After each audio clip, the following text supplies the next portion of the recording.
Welcome, everybody. It's the regular Monday night meditation group here at Against the Stream. How many people here for the first time tonight? See some new faces. Welcome to all of you.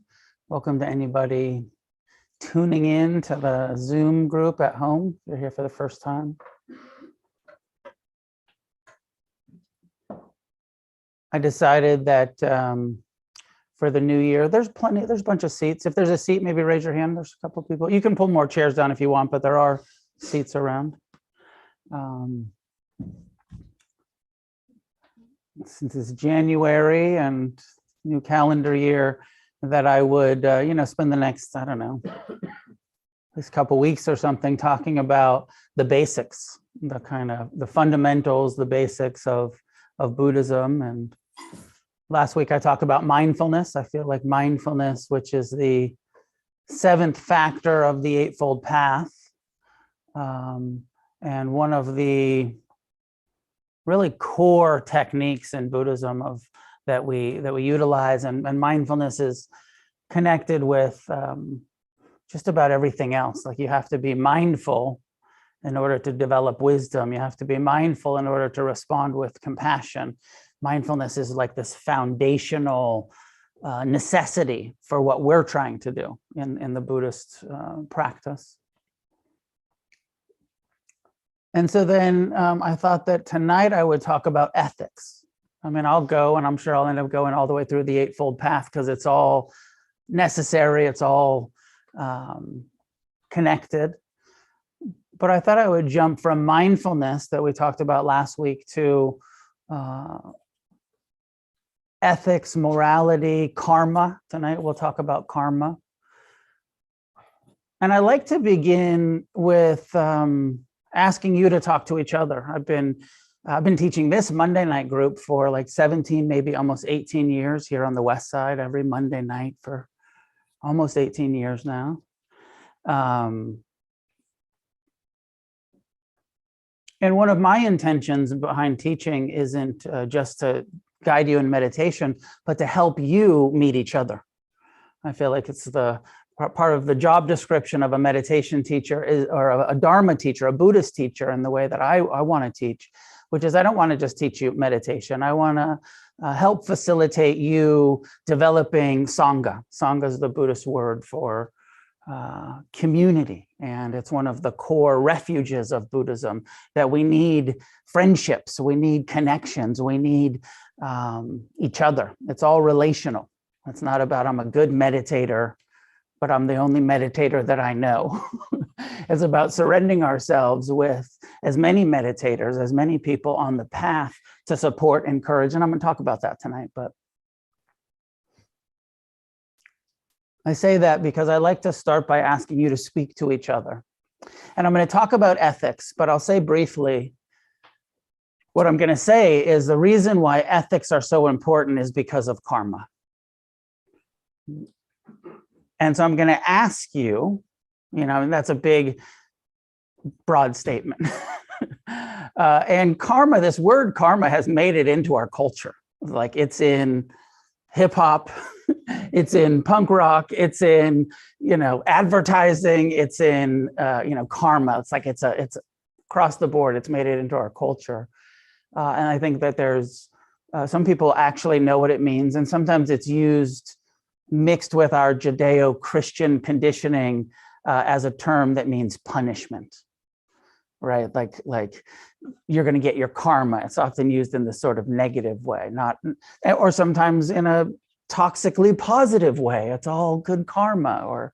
So I'm going to talk about that tonight. But from where you're at, whether you've been practicing Buddhism for a long time, or you're brand new and you're just here to check it out, your treatment center said, hey, let's go meditate tonight, or your probation officer said you got to go to meditation, or your therapist suggested it, or whatever, you're here. And whether you're brand new or some of you have been sitting with me for years and practicing Buddhism with other teachers and traditions for decades, and karma is very familiar to you, something that you believe in, something that you understand, something that you are mindful of in your everyday life. And some of you, it's not really totally on the radar.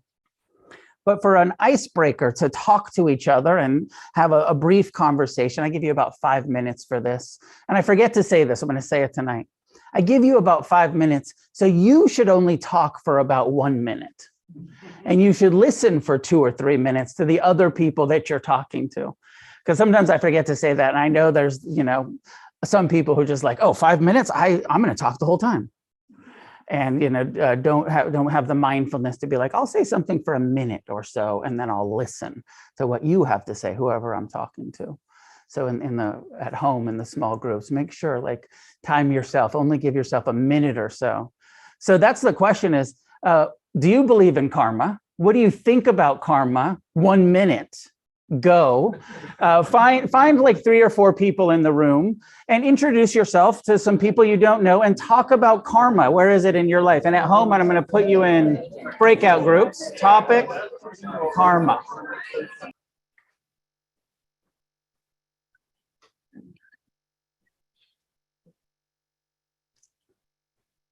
We'll have some, I'll talk and we'll have some discussion about karma and ethics after the meditation, but let's begin with a period of sitting meditation. Find a way to sit that's upright, relaxed, find a posture that feels sustainable. And remember that it's okay to be uncomfortable and not do anything about it. Part of what sitting meditation is teaching us is how to be more tolerant and ultimately more compassion of discomfort. And we learn that from sitting still for long periods of time. Not so long tonight, only about 30 minutes, but your ass will probably hurt at some point. And that's part of it, part of the practice, part of the teaching, learning to be a bit uncomfortable without running from it, learning to just sit with it, be with it.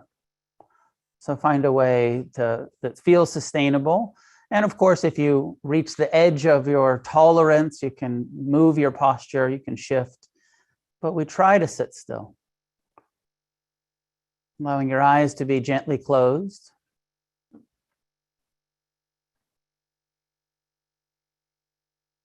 Taking a moment to release any unnecessary tension the body might be holding.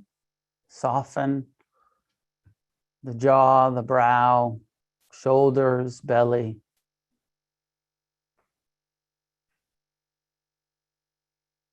Settling into the relative stillness of the upright posture so that the spine is erect without the body being rigid. A relaxed, upright posture.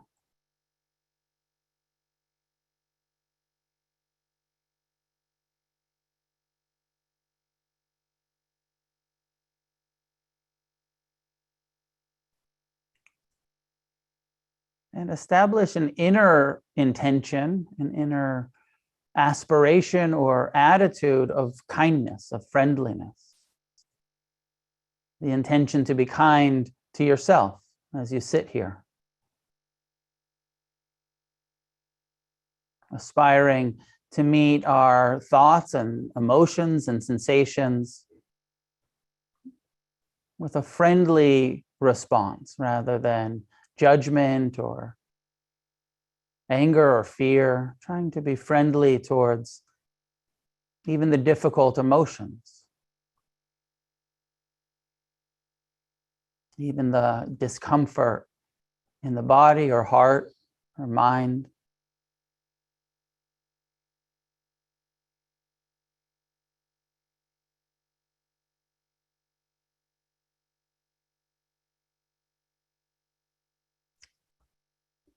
One of my teachers say we begin by establishing loving kindness, which is actually just radically accepting ourselves just as we are.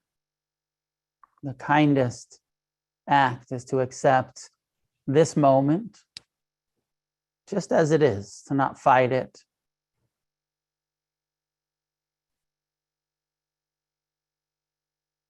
To not get lost in craving for it to be different, to just accept right now these thoughts and feelings, sensations, emotions are here.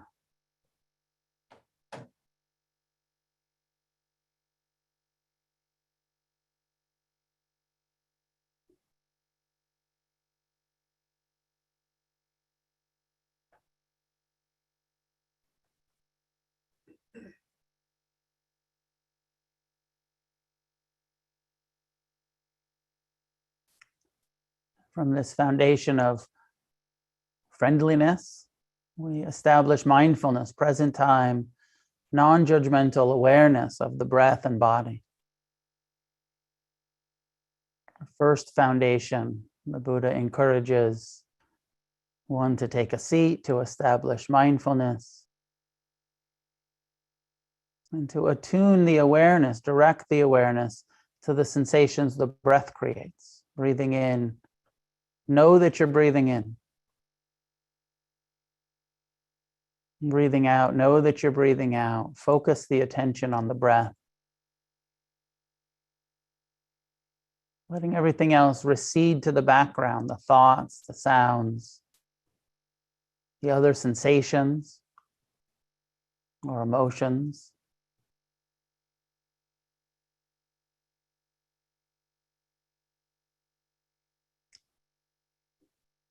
We're not trying to stop the mind, but in the beginning here, we're trying to stop paying attention to what your mind is doing. Stop indulging in the thoughts. Come back to the breath over and over.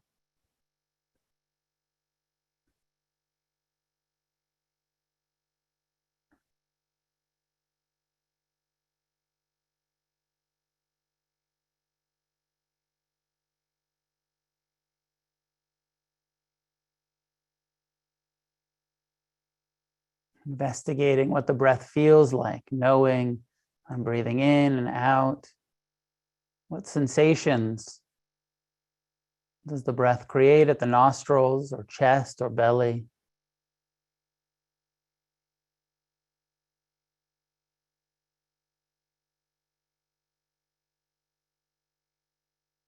Becoming fully present here, letting go of the past, let go of the future. Bring your full attention to the here and now. Body, sitting, breathing.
You find yourself lost in thinking about the future, the past.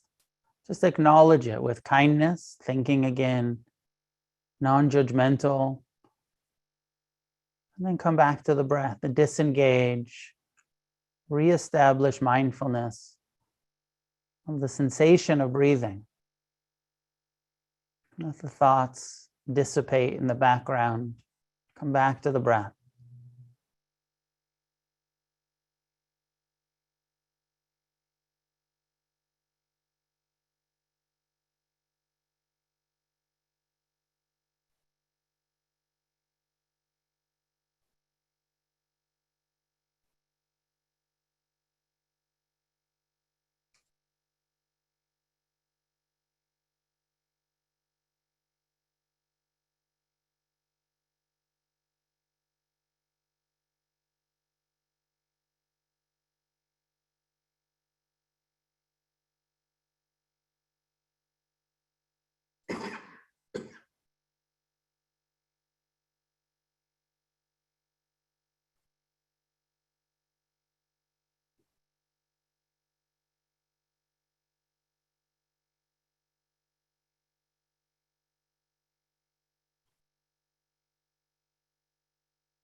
You can choose to use the breath as the primary object of awareness, but the Buddha's instructions begin to expand, encouraging us to bring awareness to the whole body.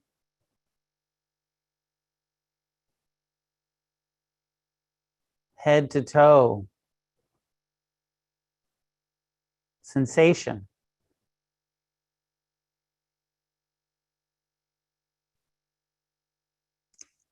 To the emotion that we feel in the body. As you soften your belly with each exhale, what emotion is there in the belly, in the chest?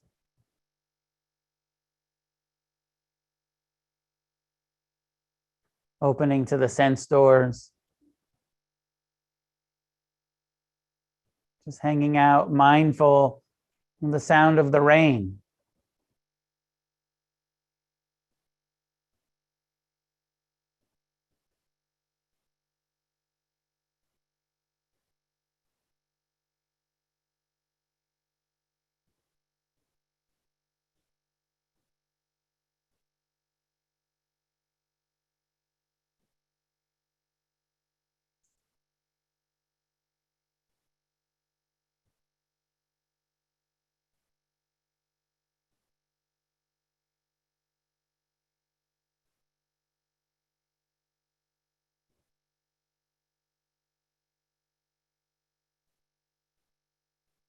And we include the mind itself.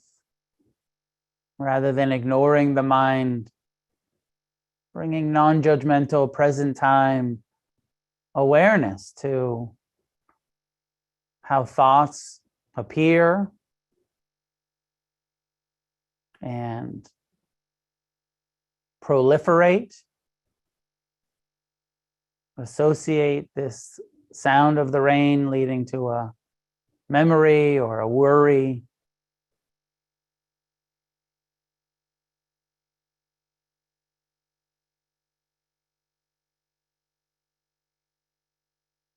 And the mind free associates.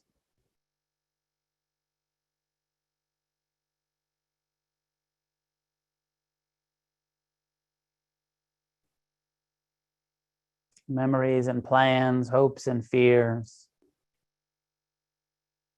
Arising and passing, we can become aware. This is what the mind is doing. It's thinking. It's remembering.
Whether you're paying attention to your breath or another sensation in the body, an emotion or thought or sound, Begin to investigate the feeling tone. What's this thought feel like? Is it pleasant or unpleasant or neutral? These sounds, how do I perceive them? Pleasant, unpleasant, neutral, or any of the sensations, the breath or anything else in the body, the heart.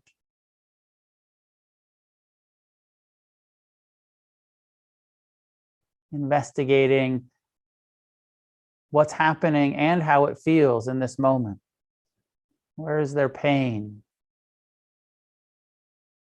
or discomfort or annoyance? Where is there pleasure or ease or comfort?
We train the mind to be present so that we see the impermanent nature of all of the sensations,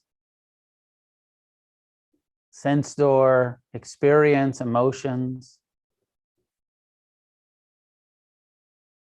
And we see how often we're clinging to impermanent,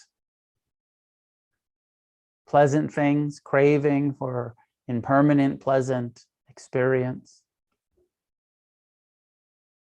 or resisting,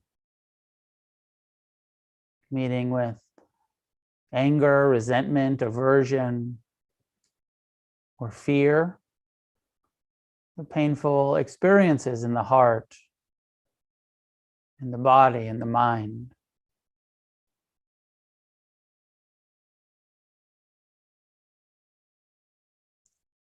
Mindfulness teaching us to let go, to accept, and to respond with more compassion.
For the last couple of minutes, let go of any effort. Soften the belly, relax the shoulders, the jaw.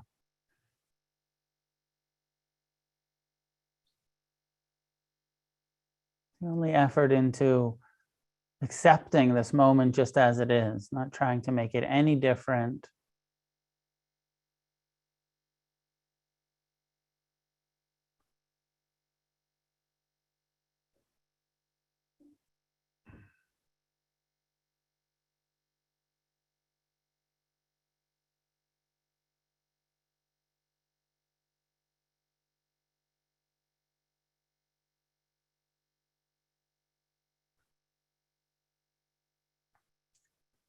Stop trying to meditate.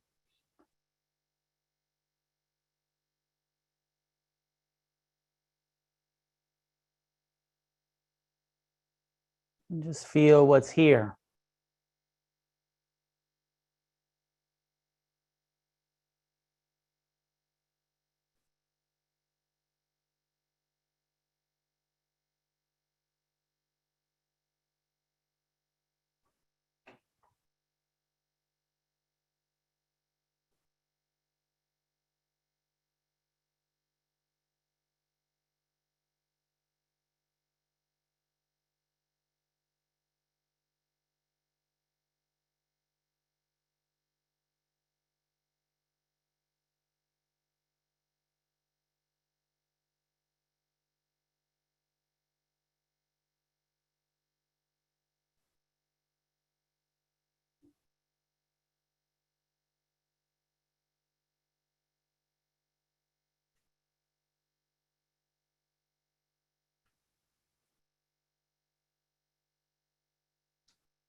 Sort of remembered while I was giving the meditation instructions that I think last week I said I'd continue talking about mindfulness. I don't know.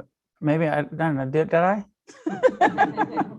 Anyways, we're on to karma and ethics. But I felt like my recollection was that I didn't fully unpack. I did mindfulness in sort of a general way last week and didn't really unpack the four foundations of how we really deeply practice mindfulness.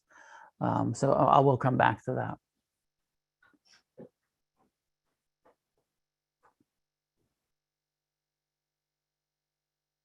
It's a great emphasis in Buddhism, placed on renunciation and in service of ethics, that there's, the whole setup of Buddhism is if you want to free yourself from suffering, this is how to do it. And it's, Buddhism is a really cool humanist psychology that says, we'll show you, how to end suffering. If you're tired of suffering, here's what can be done. And this very practical and hopeful perspective that says it's not fatalistic. It's not, that says actually we human beings, that's why I like to think of it as humanist psychology, which is the, that human beings have the power and potential to so radically shift how we relate to pleasure and pain and impermanence and the human ego self. We can through meditative training and renunciation, we can actually be happy. Fucking radical, right? Happy, whatever fucking happy means. And usually it's framed not in happiness, but in freedom from suffering. The end of all of those levels of unnecessary suffering in life.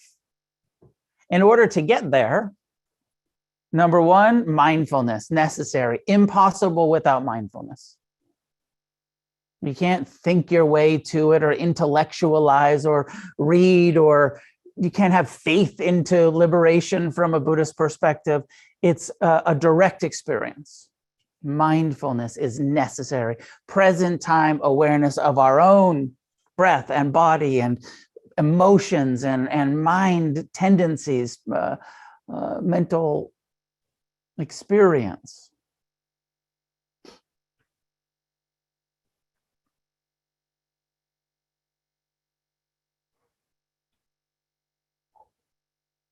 And then in order to get there being the third noble truth, liberation, freedom, referred to as nirvana, happiness, the end of suffering, or at least, maybe some of you believe in the end of suffering, at least just decrease suffering. Like, it's okay also to be like, I'm not sure about this enlightenment shit, but I sure would like to suffer less.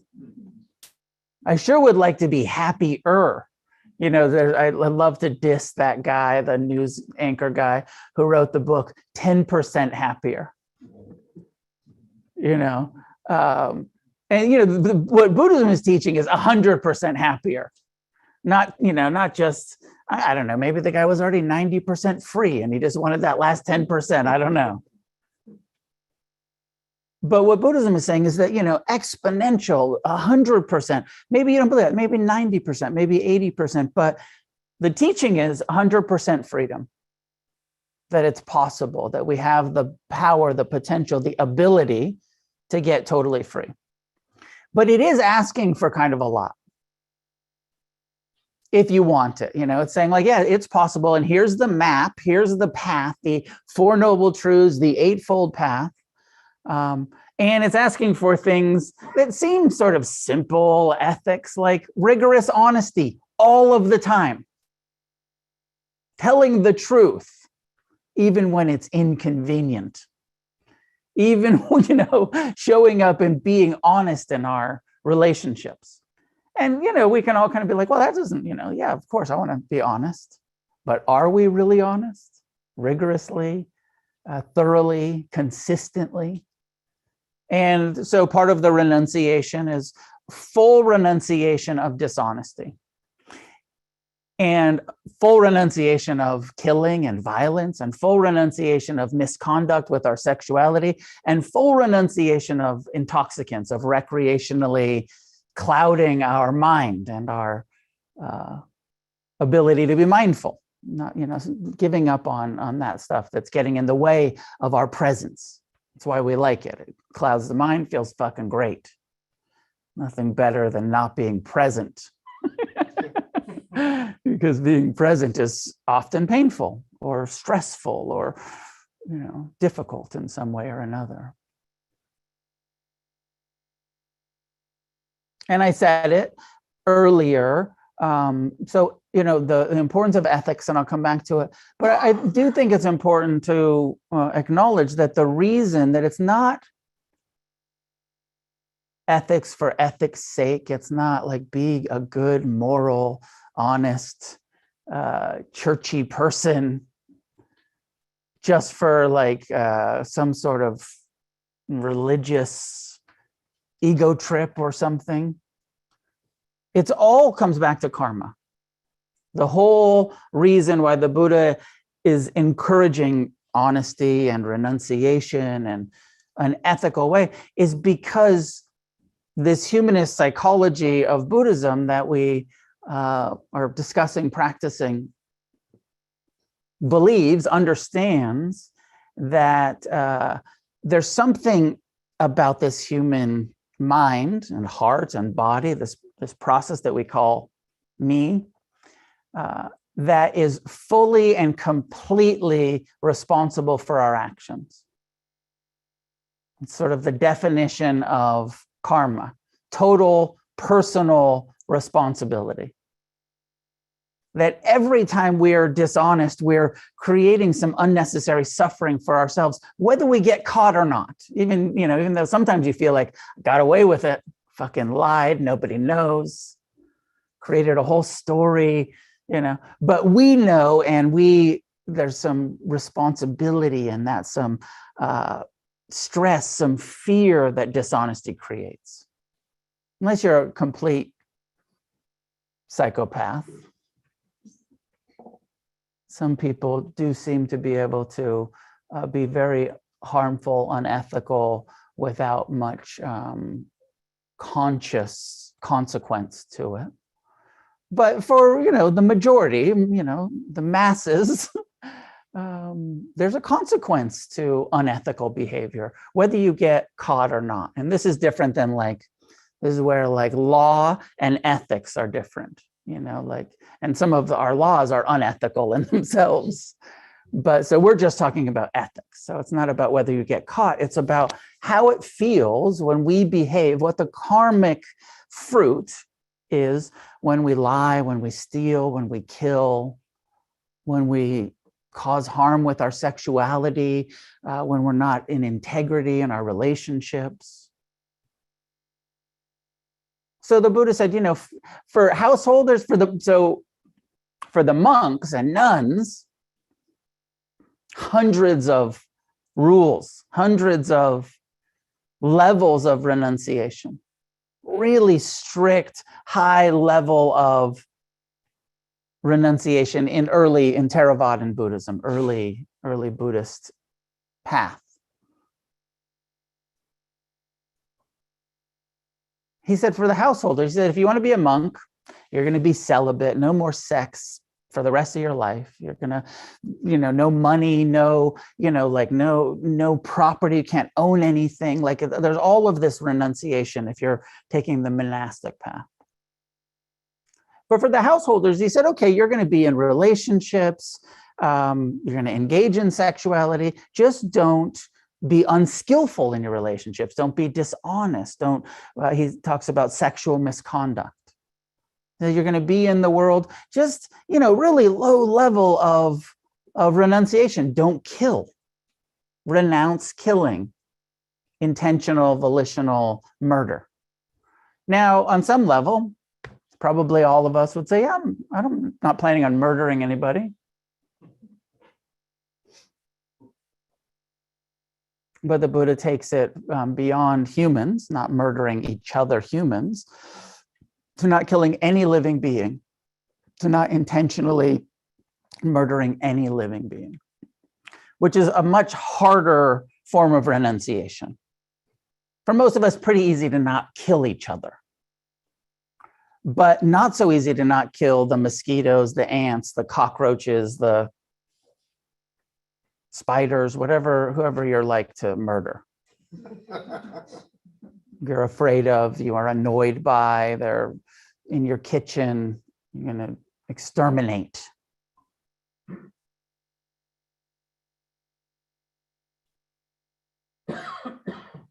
And it's not so much about, it's about karma. It's about how does it feel when you kill? Can you kill with an open and compassionate and loving heart?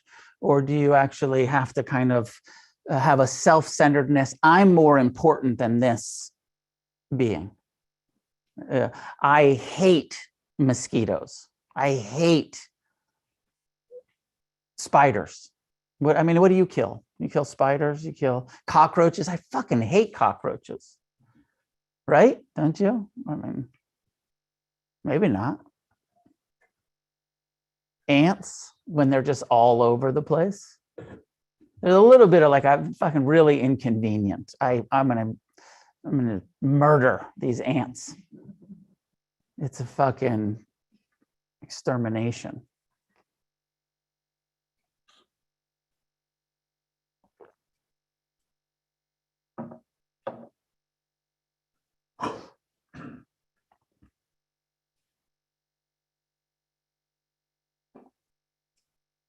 Karma can be understood. The word itself means action. And then there's an understanding that actions have consequences, cause and effect. Now, one of the difficult for a lot of us Westerners, and I think tricky things about karma for us to understand, hard for me on some levels to understand, is that what it's saying is that every single volitional action has a consequence, either positive or negative, we could say. Good karma, bad karma, positive effect. Every act of kindness, of generosity, of forgiveness, of every positive act, positive reverberation, positive fruit. Every time we're kind, we're generous, we're loving, we're patient, we're tolerant, we're accepting. Every time we meet ourselves or each other or the world with wisdom, creating good karma for ourselves. There's a karmic fruit to wise actions, to skillful behavior. And this is important. There's a whole, and it's empowering, right? It's saying like you can actually create your future, your reality based on how you respond to what's happening.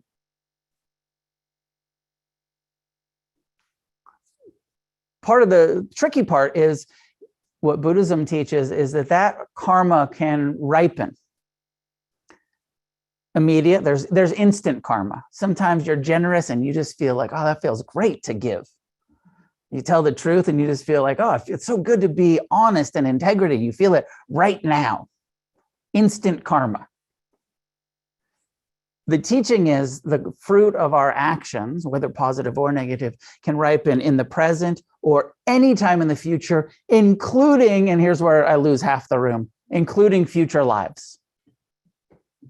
It might not all happen in this lifetime. That part of the whole Buddhist rebirth, reincarnation teaching is that it is our karma that is reborn. Did you ever wonder? You know, because on one level, Buddhism says, well, there's no self. There's no permanent self or soul in Buddhist cosmology, but there's something that gets reborn. What is it? Your karma. Your karma keeps coming back until, and the definition of enlightenment is karmic purification, that there's no more karma to purify, that you're done with the negative karma. It's all in, I guess it's in the black. It's all in the positive, level. No more negative karma. If we have any negative karma left in our being at birth, at death, according to Buddhism, rebirth. So this, whether you believe it or not, is an interesting thing to think about. Like, oh, if I don't want to come back here, I better do a lot of good. If I'm sick of suffering on this plane of humanity where there's just, constant oppression and ignorance, and I'd like to be done with this, I'd like to be free. I don't want to keep going through puberty over and over. I don't want to keep.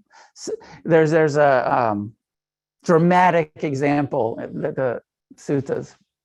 They say by the time we've taken this birth, because of reincarnation, we've been reincarnating for all these. So by the time you take this birth and you hear the Dharma, you've already cried from all of the grief, all of the loss, all of the misery. You've cried as many tears as is in all of the rivers on the planet. Like you've fucking and then it says you've also been subject to so much violence. You've been murdered so many times. You've bled. as much blood as in the seas and the oceans. And if we, it's like a little dramatic and really that much? It's all that suffering, all that death, all that violence. But if you look at history, even just the history that we know, a lot of fucking murder, a lot of violence. You look back, you're like, fuck, people just been killing each other since the beginning of time. Mostly for stupid religious reasons. Or other political power struggles. I mean, the religion's probably mostly just power stuff, but.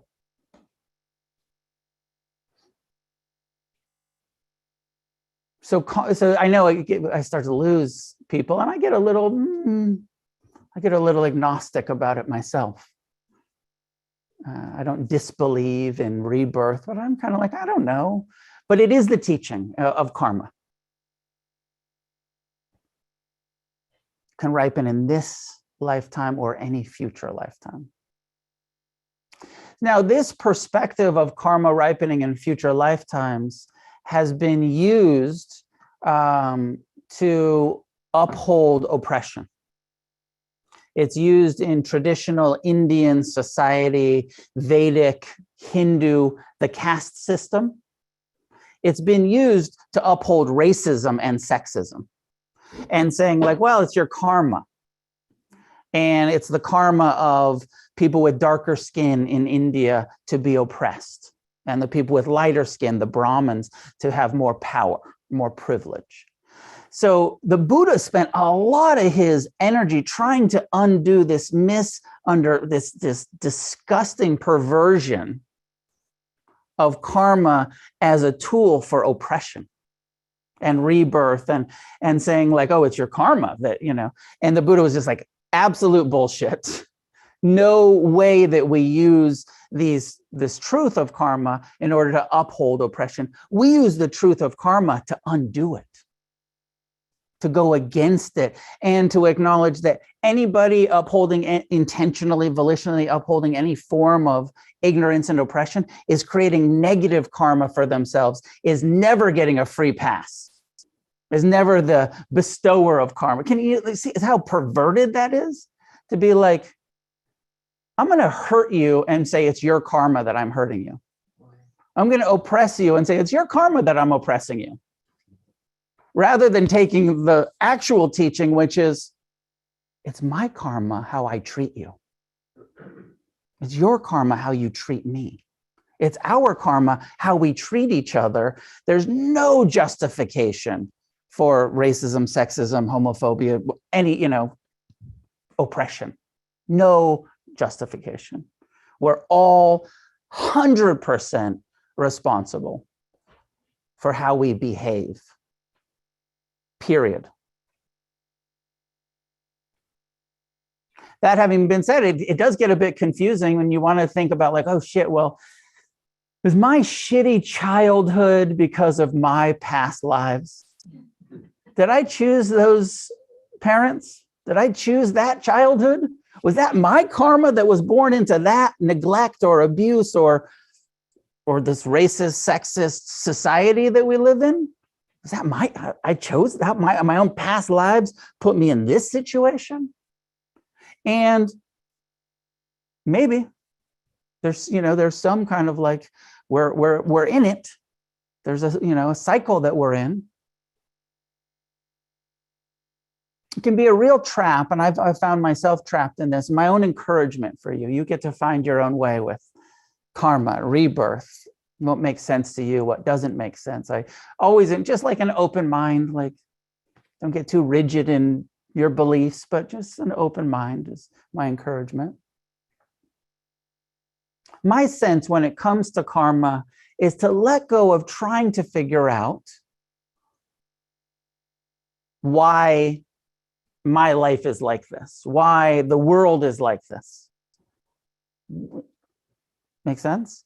And use the karma, if it makes sense to you, to say what I do believe or hope is true is that it's not about what got me here, but how I am going to, how I'm responding, how I'm showing up in my life now, the karma of my reaction. The karma of my response is what's going to get me to where I want to go. I don't know what happened in my past lives. I don't know why, the world is the way it is. I don't know why, our lives. But what I do know is that if I respond with kindness rather than hatred, if I respond with compassion rather than justified rage, if I respond with forgiveness, it transforms my relationship to the world of ignorance and oppression that we live in. Make sense? How we respond, rather than why is it like this? That why question. Fucking dead end. And we know kind of social, political, we can look at history and have some knowing of why. And karma is some explanation of that. But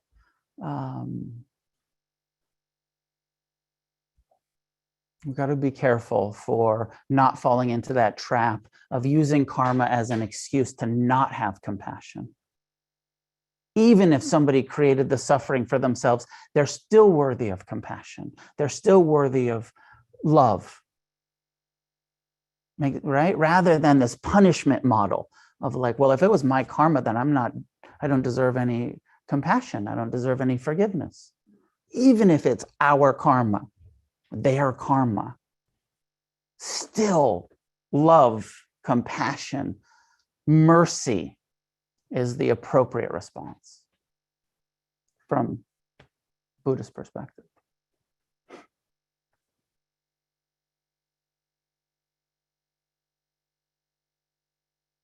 So the Buddha says, you want to get free? Take full responsibility for your freedom. And it's where he's departing, very much departing from the polytheistic view of the Indian culture. He's departing from their misuse of karma as a form of oppression in their culture. And he's saying, this is a humanist psychology. We can do this based on our own efforts. And it's not about petitioning gods. It's not about a theistic grace of the guru or grace of God. He's saying this is based on how you behave. You have to change your behavior. And then he gives 5 simple forms of renunciation. He says, for householders, you can still have the job and have the sex and have the money, and you can do all of that stuff and still get free. It's going to be probably more difficult than if you go celibate and go for the full renunciation. His Buddhist perspective is that actually a higher level of renunciation makes liberation easier. Give yourself less options. It's easier. When you have a lot of options, it's way more difficult. It's harder to not cling, to be in sexual relationships without clinging. Have you tried that? Without attachment, right? Attachment equals suffering. How do we do that? How do we show up in a non-attached, loving, compassionate way? To be engaged in earning a living and livelihood, and it's in the Eightfold Path, right? Livelihood. You're going to be in this world. How are you going to relate to money, where the cause of suffering is craving? How much of your craving, how much of your worry, how much of your attachment is around finances so far in this life? When you look at how often are you worried about your bank account balance?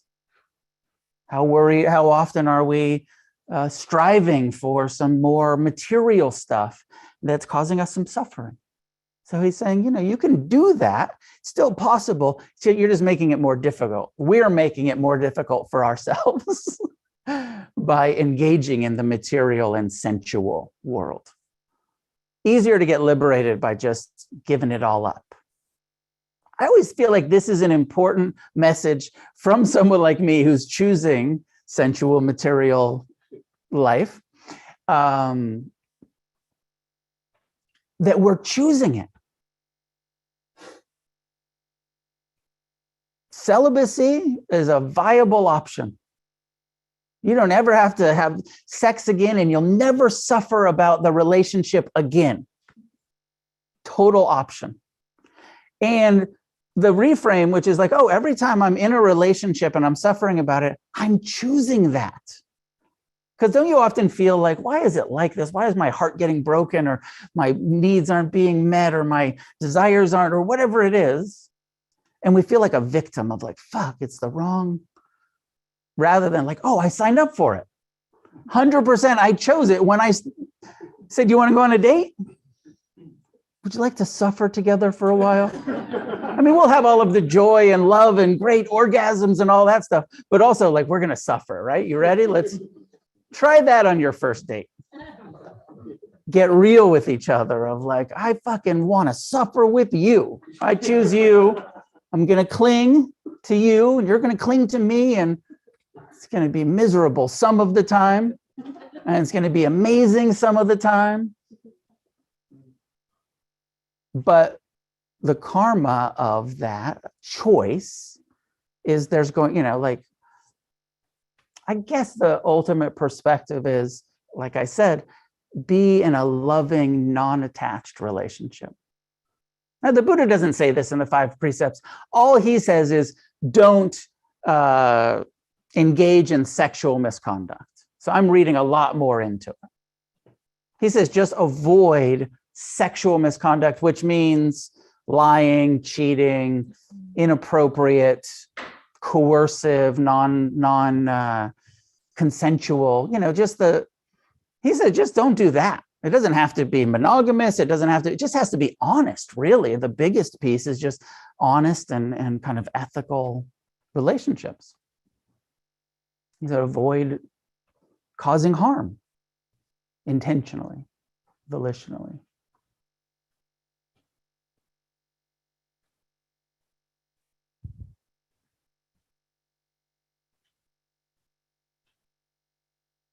It's said that in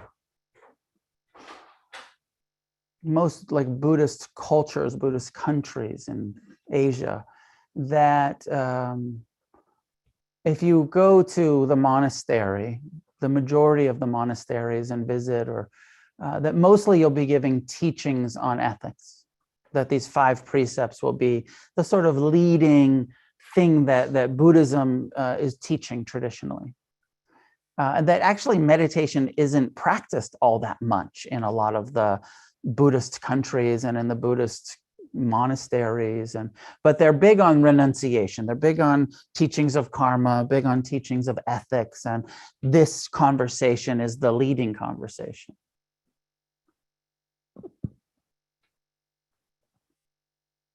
I think the way that we've been doing it in the West, I'm also guilty of this, is that mostly we're interested in meditation, right? Like some of you are like, I came to a fucking meditation class and I'm getting lectured about ethics.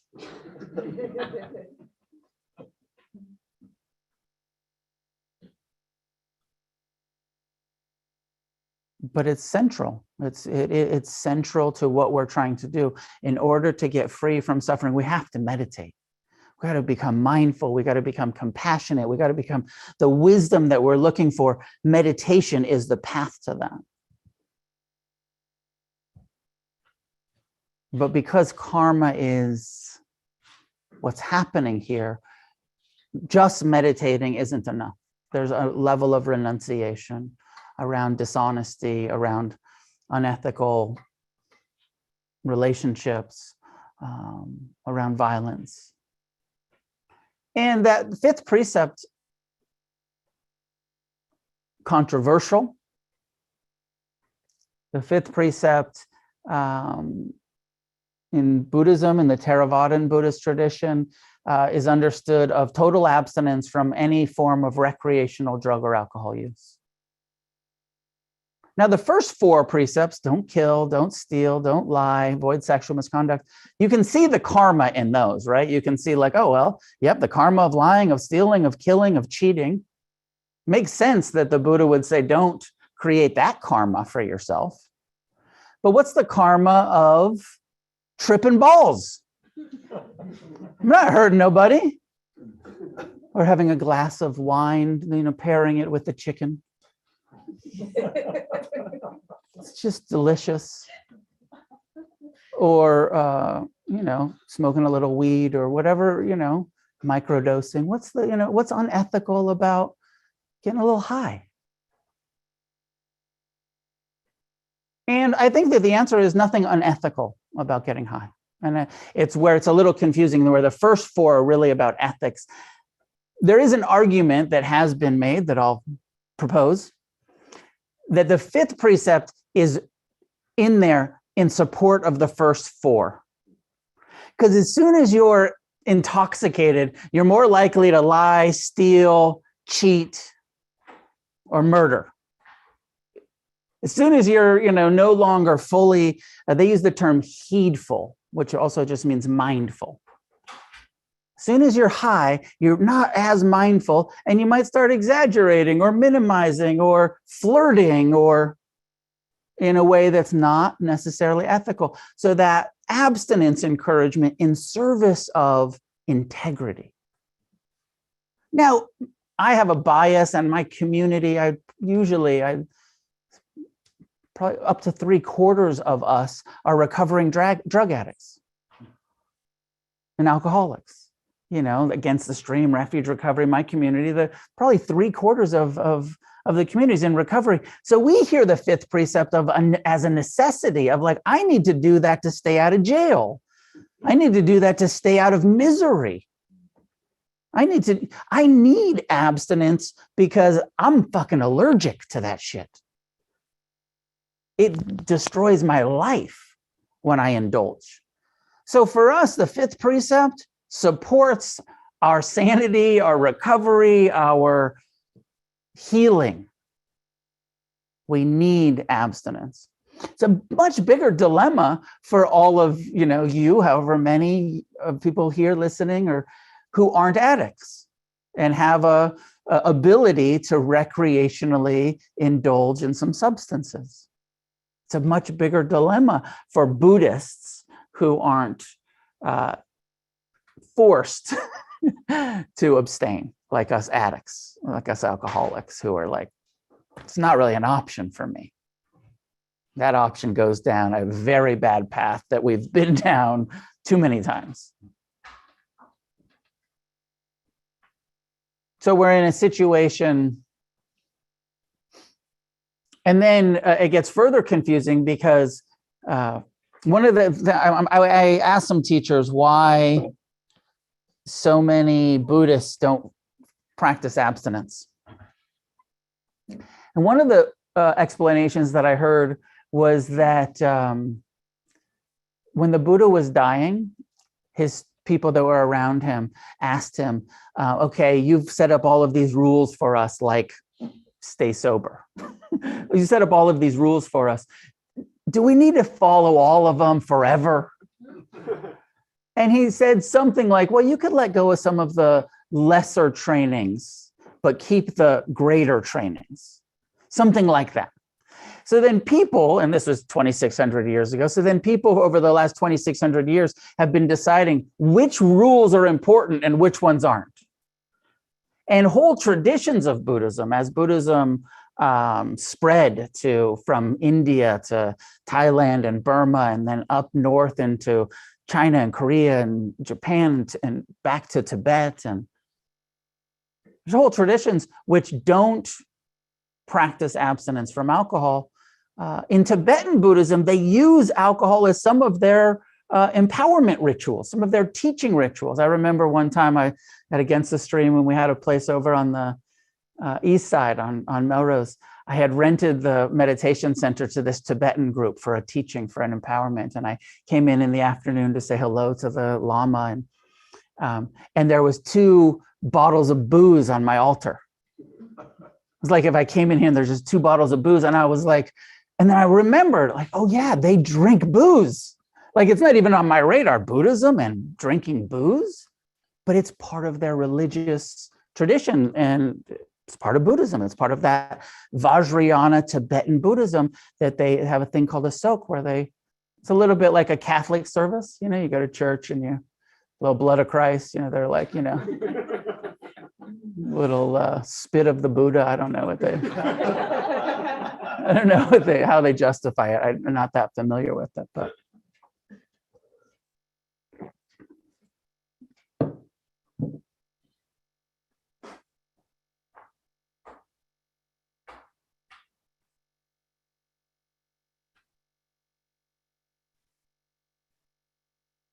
My sense with the fifth precept is, yes, it will, of course, support an ethical, and but even more than ethical, because I think there's probably some people who occasionally have a glass of wine or some forms of intoxicants that are still very ethical, very honest, very kind, very generous, loving, that, you know, they're not alcoholics or anything. It doesn't create problems for them. But from a Buddhist perspective, it does block mindfulness. It is a conscious choice to say, tonight I'm going to lose mindfulness with dinner. I'm gonna lose my ability to be fully and completely present while I'm at the club tonight. Or when I'm at dinner with friends, or when I'm whatever it is, I'm going to consciously choose to not be fully present. And Buddhism's encouragement is choose to be fully present as all of the time. They encourage, don't put anything in your system that's going to make it not possible to be fully present. I do feel like I should say, this is only about recreational intoxicants. It's not about prescription medicine. If you need, if you need to take pain pills because you're injured, it's not against the precept to take medicine. If you need to take psychotropic medicine to treat anxiety or depression or something, and it's prescribed, it's not the same. Recreational. It's when we're doing it just for fun is what the Buddha is addressing, not necessary medicines that also might have a side effect of a little buzz.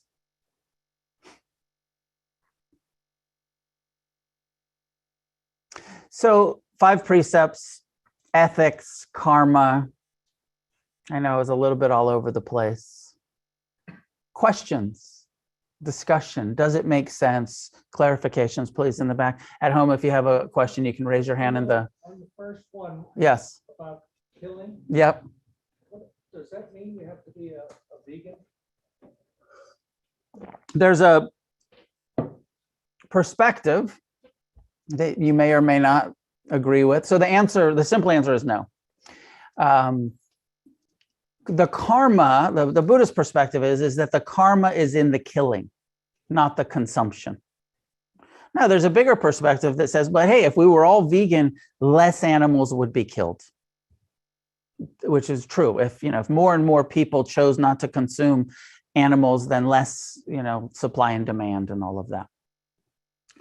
But the Buddha wasn't a vegetarian. Buddhism is not a vegetarian-based tradition. There are sects of Buddhism that choose to practice vegetarianism, but overall, the Buddha, what he said was, we're beggars. He was a homeless mendicant. So he said, whatever's offered, we take what's offered. And if it's meat, we take it. There is a place in the training for the monks and nuns where it says, if you know the animal was killed specifically for you, you shouldn't receive it. You shouldn't accept it. But if it was just being served and they offered you, some fried chicken, then you could enjoy the fried chicken. But we couldn't kill it ourselves, and we couldn't, if we knew it was killed for us. With factory farming, with supply and demand, with ordering food, we have to find our own way with it. In some Buddhist countries, it's so hard to find, when the whole culture becomes committed to the precepts, it's hard to find a butcher. And so like in Tibet, I'm aware, what I've heard anyways, is that, Tibet became so Buddhist and so committed to compassion and non-killing that none of the Buddhists were like, I can't do that job. That would be terrible for my karma. So they had, they brought some Muslims in to be the butchers. Like, those guys don't care about killing. Like, we'll have them get the karma, which is also a little unethical, questionably ethics, ethics of that, kind of. I've done this before in my relationship before she caught on to it, where I was like, I can't kill the, I don't want the ants here either, but can't kill them. And, after a while, she's like, fuck you, you kill him. Like, I'm not going to take the karma all of the time. It is a cop-out to have other people do our killing for us, like take the responsibility. If you want to get rid of the ants, take some of the karma or live with them or figure out a different way to. Please. I read somewhere that the Buddha said that lying is one of the worst of the misconduct that we can partake in. And I'm curious your knowledge about that. I'm not familiar with the direct quote, but did you remember more context to why that was quoted? I think it was in the terms of like, that if you're willing to lie, you're willing to like do other things. That it's a kind of a slippery slope that could lead to all kinds of. I'm not familiar with that specific quote or teaching, but there's emphasis over and over on the importance of honesty. And, like with right speech, so in the 5 precepts, there's 2 things about honesty. One is about stealing and one is about lying. But then there's a whole nother section of the Eightfold Path about right speech, wise communication, where it talks about when we communicate, always tell the truth, but make sure that it's the right timing for that truth telling, and that it's the coming from a place of kindness on some level, because we can use rigorous honesty in a harmful way. And sometimes telling the truth, and it's the appropriate time, and it's the appropriate place, and it's all of the qualifications, but it's still going to hurt somebody's feelings a little bit. And that's okay, right? Like, so we don't want to get so attached to harmlessness that we're then avoiding conflict. Because sometimes telling the truth in the right time and the right way is going to bruise somebody's ego or offend them, but we still need to tell the truth. Or maybe it's going to hurt us. Like, how often do we omit what's really true because we don't want the consequence of the conflict that it's going to create if I tell you the truth? So it's a very central, and even just the fact that it gets its own section of the Eightfold Path, and then it's mentioned again, right? So it's the 3rd factor of the Eightfold Path is right speech, and then the 4th is right action. And again, in right action, he says, tell the truth, don't steal. The karma of that community, because we're spending so much of our life communicating with each other. So probably most of the karma that we're creating is based in words and actions. But let me take one online. James, go ahead. Thank you. I had an understanding of karma to be, you were talking about getting to the black, and I thought it was more of a trying to find the balance. That if you had a whole bunch of positive, that would take you back in the cycle sense. So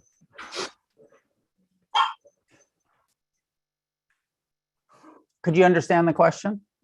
What James was saying, and you correct me if I'm wrong, but what I was hearing was that I made this comment about like being in the black with your karma. Like sometimes I've used this. It doesn't really work this way, but there's a simplified way to and you've maybe what you're referring to.